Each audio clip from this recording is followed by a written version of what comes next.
President Donald Trump announced Tuesday afternoon that the United States would withdraw from the Iran nuclear deal, or JCPOA, and reimpose harsh sanctions on Iran, including both JCPOA-related sanctions as well as additional economic sanctions. In response, Iranian President Hassan Rouhani announced his country would abide by the tenets of the deal, for now.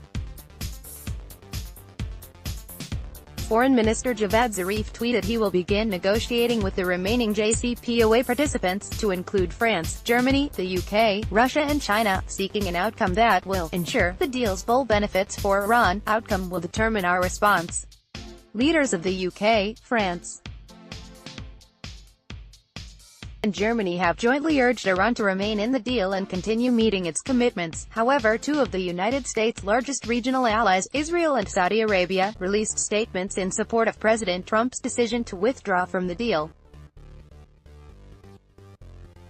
Saudi Arabia says it supports and welcomes the move, while Israeli leader Benjamin Netanyahu called the decision brave. We asked members of the Cipher Briefs expert network for their reactions to Trump's announcement.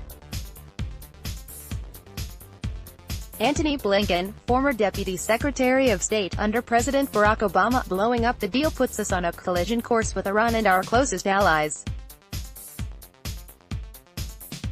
It gives Iranian hardliners the excuse to speed again toward the bomb without a united international coalition to oppose them or inspectors to expose them. Or if Iran and Europe stick with the deal, it forces us to sanction the latter to stop them from doing business with the former. Either way we lose. It also makes getting to yes with North Korea that much more challenging. Why would Kim Jong-un believe any commitments President Trump makes when he arbitrarily tears up an agreement with which the other party is complying, and President Trump's attacks on the substance of the Iran deal constitute self-imposed pressure to get a stronger outcome with North Korea? Will Trump get Pyongyang to dismantle the vast bulk of its nuclear enterprise up front as Obama did with Iran? Will he able to impose the most intrusive inspections regime ever, again as Obama did with Iran? Not likely.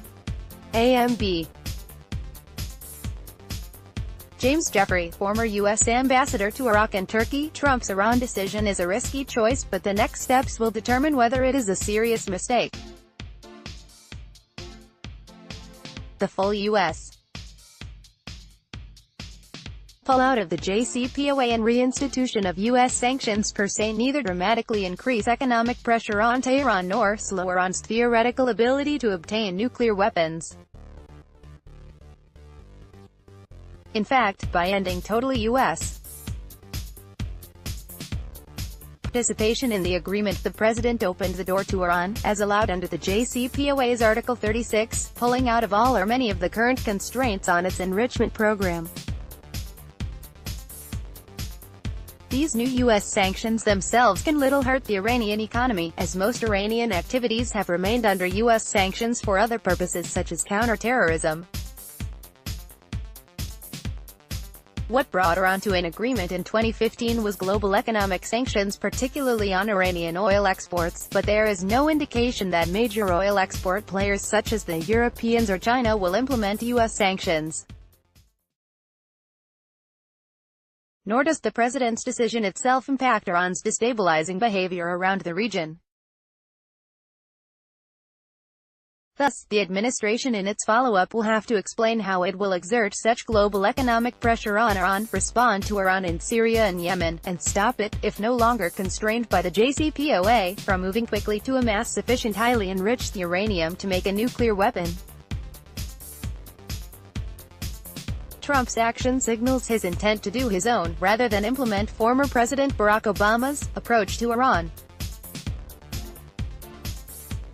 Beyond the initial gnashing of teeth from Tehran and Brussels, most global players will see this as a sign of a powerful, self-confident America, which the majority of them will welcome.